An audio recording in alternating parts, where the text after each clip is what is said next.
Well, hello out there, all you styrene users and abusers. This is George coming back at you from Kitchen Table Scale Models, Basement Annex, with episode 4 of What's Cooking.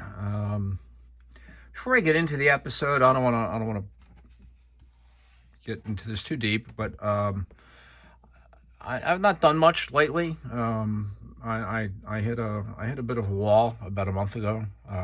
Lost a lot of motivation and interest in doing anything. Um, I had a health diagnosis that was a bit concerning. Um, the good news about that is I had some outpatient surgery about 2 weeks ago, and the outcome was excellent.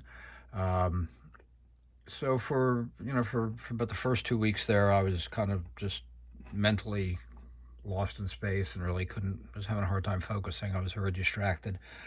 And then, of course, I had surgery, and any of you have had surgery with general anesthetic, you know it takes you a while to clear that stuff out of your system. And I'll be 2 weeks.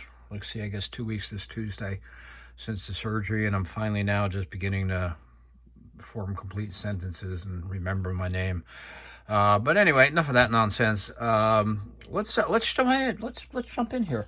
So what's cooking? Well, let's start with what's cooked. These are two builds that I have complete videos on both of them. But I've last shared them on episode 3 of What's Cooking because they were kind of work in process at the time. The first is the 1931 Rolls-Royce Henley Roadster by Monogram, 1/24th scale. This one was built for the Billy Bear model car videos, vintage Monogram classic build. Fun build. I had a few problems with it, but all in all, it came out okay. Certainly nothing I'm going to put on a constant contest table. Paint's got some flaws in it, to say mildly. The headlights are not quite right. It looks a little cross-eyed. But it looks nice on the shelf. Love the color on it. Love the color combination. I found a photograph of this car in this color combination online, and that's kind of what I copied. So yeah, so if you want to see more on this, go check out the video I posted on the Model Car Videos Billy Bear group build. Let's put this away and get on to the next one. Next, we have AMT 40 Ford Sedan. This was built for the Mid-Atlantic NNL, which was held in Level, Maryland, by Maryland Automotive Modelers Association. And what is that on the hood? I built this for the show, and I did put this on the table. This was a fun build. Again, I got a complete video on it. If you go and look at the my show coverage from the NNL, I think I did a full little video on here. Little detailing in the engine. I used I think a Detail Master or who is it? Hang on, I'll tell you who it is. I think it's a Concor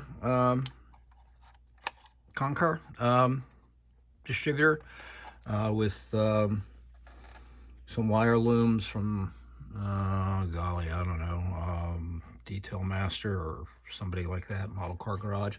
I used the optional Buick motor because it is kind of a hot rod.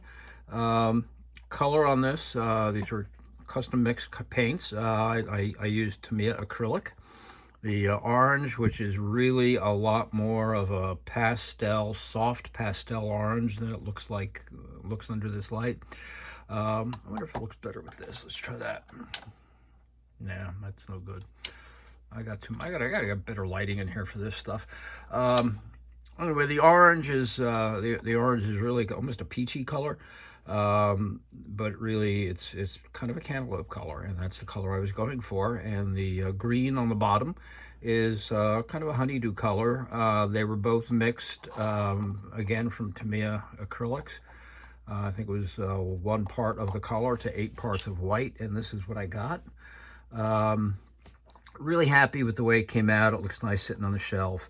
Decals on this thing, going to try to break that. Decal on this thing, I picked up some vintage advertising decals that I think it's called Dave's Decals on eBay. Does a great assortment of vintage advertising decals. This is the second one I've used. I used one on an old Model T delivery. Made it into a Blatz beer truck. Yeah, so that's what's been completed. Now, what's cooking now? What's happening? Well, I got a couple group builds growing. I've got the, just stand by. Let's start with this one. This one kind of sent me back a little bit. This is the 67, 66. What year? Hang on, I'll be back. 67.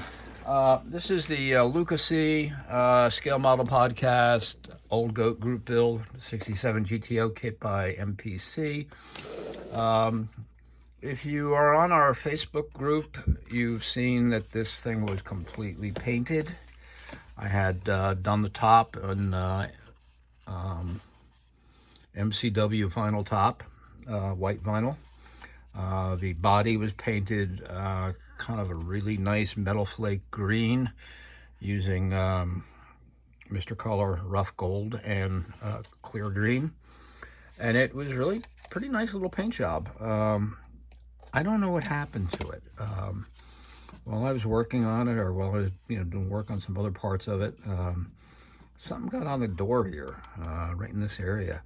And it was a big blob. It looked almost like epoxy or something, but anyway, I tried repairing it unsuccessfully and decided that I couldn't. And okay, well, for those of you who remember Lotus 123, it's time for our, not Lotus 123, time to reboot. So I hit Control-Alt-Delete, and here we are. Just got this in primer today. So I'll be back on this very shortly. Much of the build is already complete. I've got the interiors already been sprayed. Gonna do some detailing on it yet, obviously, but I got the basic color on there. And the chassis is complete. Man, I think now we could use some light. What do you think? Yeah, chassis is complete. I'm having a hard time focusing on my camera because I don't have my glasses on, but I'm not doing anything fancy with this. To me, the whole purpose of this build, stand by while I find my glasses.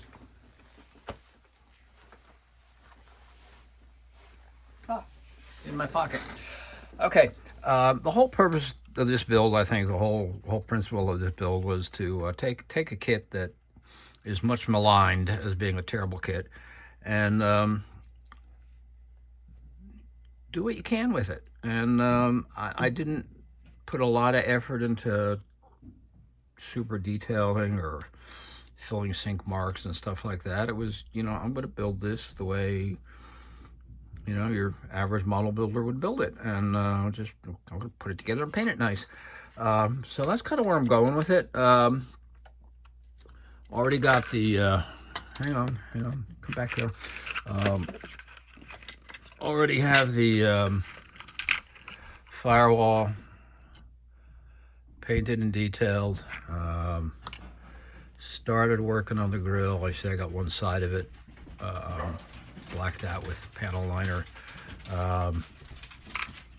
So yeah, that's the 67 GTO kit. Before I move on, I picked these trays up on Amazon. Kind of accidental. I'm looking for something to store my Evergreen strips in, and I said it was 14 inches, and well, actually what I thought I ordered was 14 inches. Turns out this is only about 12 inches, and the strips, as you know, are 14 inches. I only have 10 inches in side dimension here. But I do have some replacements on order. But I figured, you know what? I got these things. These make great little trays for keeping my builds in.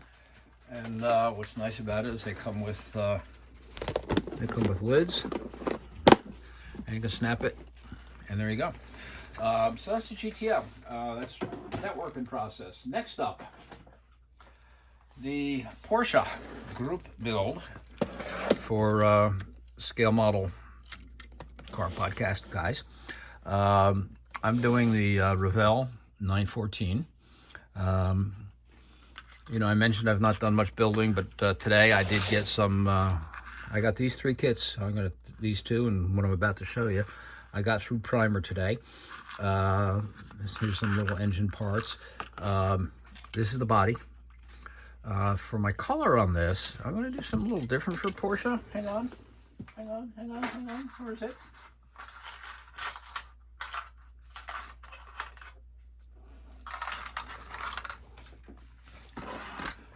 If you can see it here, this is Mr. Color. CC08. What is that?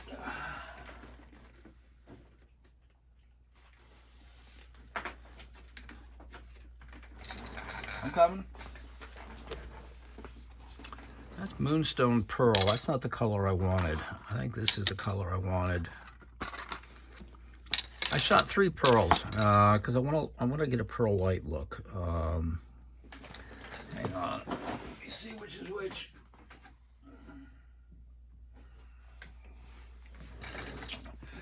I think this is the one I was looking for. The this color here. It's called Mr. Crystal Color, Diamond Silver. Body's going to be that color. Interior is going to be red. I'm going to put a red stripe down the side, a little red Porsche racing stripe down on the rocker panels. Kind of making it like a little canyon burner. Wheels, still waiting on the wheels. I've got a set of wheels I can use, but I was really trying to get a set of the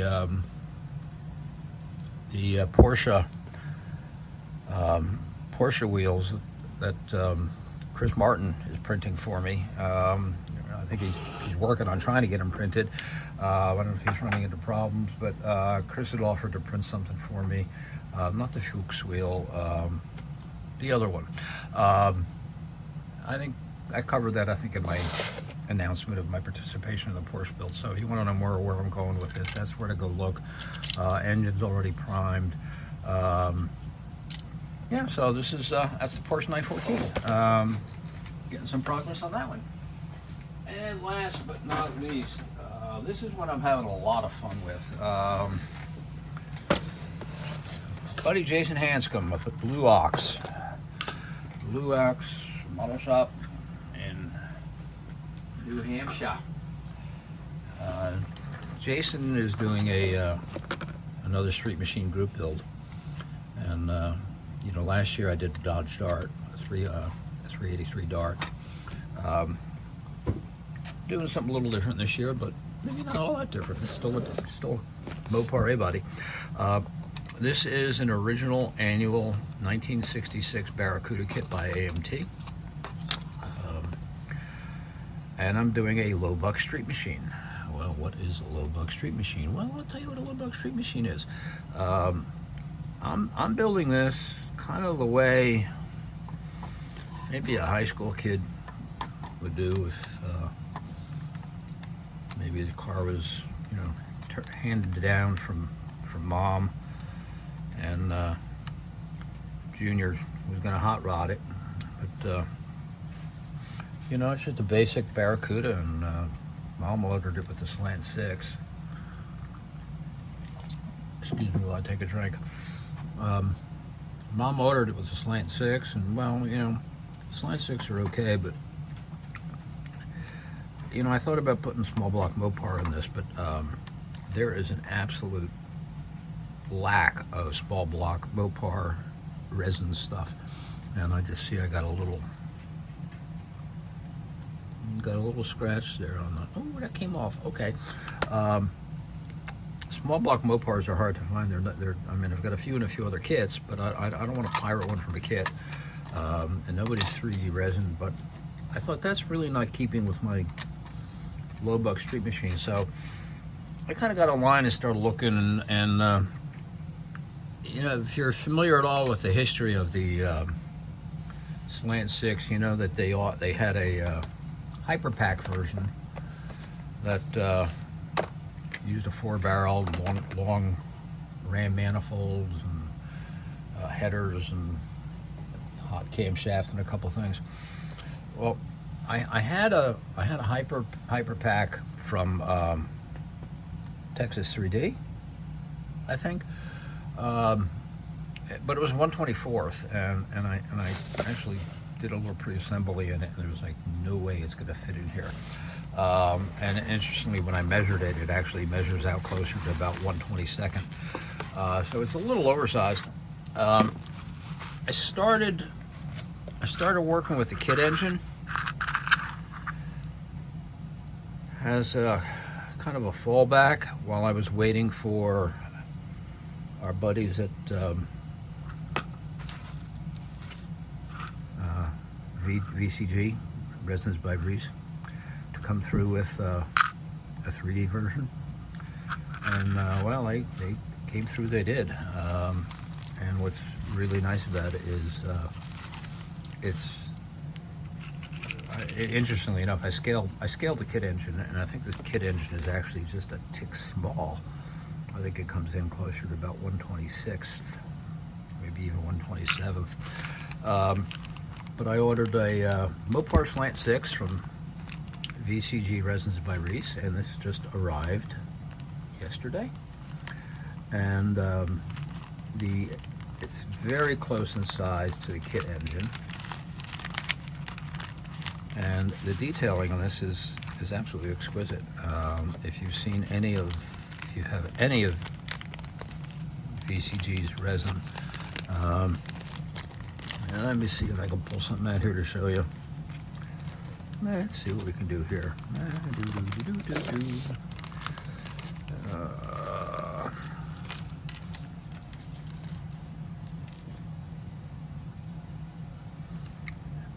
Came with 3 different valve covers, a kind of a stock valve cover with fins, a flat stock valve cover, but the one I'm going to use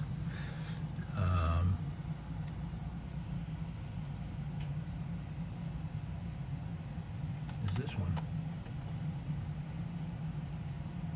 See, it says Clifford on there. Why does it say Clifford? Well, it says Clifford upside down there. Now it says Clifford. I also have the same engraving on the manifold.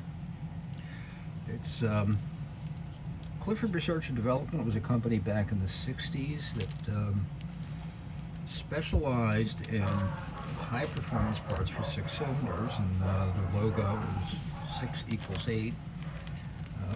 Their whole thing was, we can make a 6-cylinder run like an 8-cylinder, and they did. I had some friends and had an acquaintance in high school that had I think it was a 64 Dodge maybe, with a Slant 6 in it, and you could put the 4-barrel manifold and headers on it from Clifford, and it was a formidable little car. There weren't too many cars you could outrun or run with most of the small blocks, and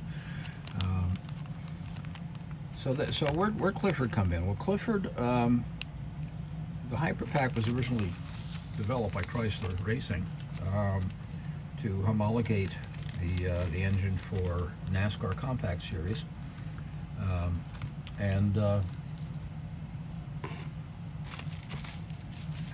at the end of the day, when they decided they weren't going to build anymore, they sold the tooling to Clifford, who started doing aftermarket parts. So I'm going to do a low buck hot rod here, and I think I'm going to keep it just like this in primer gray.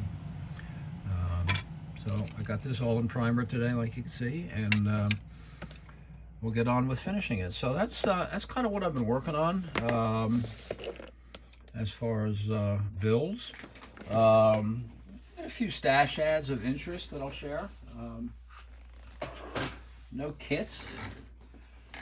I did share a brief little video right before my little sabbatical here, I did share a little video of an opening of a Porsche 1/8 scale Alfa Romeo kit. Well, you know, that kit, I'm going to do a more detailed video on it at some point.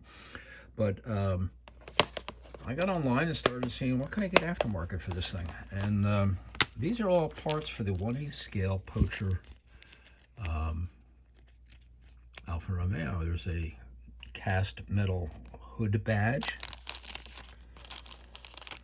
There's a real metal shift knob. These are headlight screens. These are screws to replicate the screws in the steering wheel. I haven't looked yet to see how that's going to go. Now, just full disclosure, I had a brain fade here, and I actually ordered some of these things twice. But it looks like I'm going to have a little some extra screws here because I'm probably going to lose half of them anyway. This is a hood screen. I mean a grill screen with a Alfa Romeo badging. And this is pretty cool. Real leather with instructions and patterns on how to put leather on the seat. But the one that I really like, and again I did a brain fade and ordered 2 of these. The pieces I really like is sheet aluminum interior panels, including a engine turn dash.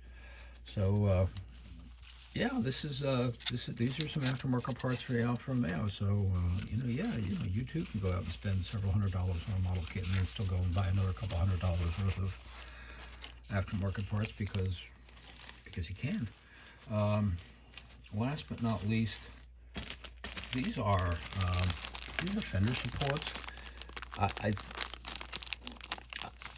Again, I saw them online and said, okay, they're for the Alfa, I'll buy them, but I really think this whole bag is basically duplicated in the kit itself. So, so there's, I don't know that I'm going to use all those or need all of those, but so that's it for my Alfa Romeo stuff. Last but certainly not least, I kind of went crazy at MCV Products. I reached out to Matthew and asked if he could do me a big block 460 to use in the short track build that I'm doing using the old 65 Mustang modified kit, because it came with a Chevy engine, and well, we don't want to go there. And Matthew said, yeah, I can do this for you. And so while I was online ordering the 460s, of which I got, here's the 4-barrel, which, if you've not ordered any of Matthew's stuff, go take a look at it. I've ordered from just about all of the 3D printers going on out there right now, and his stuff is as good or better than just about everybody else. So he's doing some really nice stuff. Here's another 460 with, this is the one that I ordered for the this is the one that's, okay, he's got a top loader on there. I did order a couple extra top loaders. Okay, these are custom valve covers. They're not the Ford Motorsport covers. So I got a couple 460 Fords. What else do I got? Here's another big block Ford. And I got a small block Chevy because I could. Nothing fancy, just a single 4-barrel, some nice shorty headers. Goes good in a, I don't know, maybe a Nova or something. And of course, can't have a small block Chevy without a big block Chevy. So here's a big block Chevy. Let's see if this helps here. Oh yeah, that helps. So here's a big block Chevy. It's a blown big block. Got a couple Hemis. Here's a Hemi with a single 4-barrel, and here's one with fuel injection. So yeah, I went online to buy 1 or 2 engines from Matthew. Next thing I know, I have 10. This looks like a blown small block Ford. Yeah, I got a blown small block Ford there. I think I got to make a nice little street rod engine. I'm thinking of putting that in a 32. And here's another small block Ford, single 4-barrel this time. And what else would I have over here? I got some miscellaneous stuff. I think Matthew throws stuff in occasionally, and he's labeled as spare parts, but it looks like a pretty complete Boss 429. I think I'm missing the fan belts and stuff up front, but you know, it's a nice 429. But what's really cool that Matthew's doing is, you know, yeah, engines make us all excited, but what he's doing these great little ladder bars, these traction bars. I haven't broken any of these off the sprues yet, but here's a simple tube type adjustable. Really is more really for a 4-link. These are full long ladder bars, and I got 2 of these. They're little straight axle gasser front end kits. So yeah, that's it from Model Car Video, MCV Resins. If you've not checked their stuff out yet, I encourage you to go do so. Matthew's pricing, I think, is reasonable, especially considering the quality. I'm frankly blown away at the increase in quality in 3D printing just in the last year. I think some of the first stuff I bought was about a year or so ago, and boy, what a difference. I mean, this stuff has absolutely no layer lines on it at all. It is going to need minimal cleanup. Yeah, so I'm looking forward to using some of these things, and especially looking forward to getting into that VCG resin 6-pack or slant 6. And I've been talking for 27 minutes, and there's probably nobody left listening, but if you are, thank you for sticking with me. If you like it, please give me a thumbs up. If you like it a lot, please subscribe. If you don't like it, go watch somebody else's videos. And yeah, thanks for sticking with me. And you know, like I said, I've been a little MIA lately, but I'm going to fix that soon. I got a couple of videos planned coming up. Thanks a lot.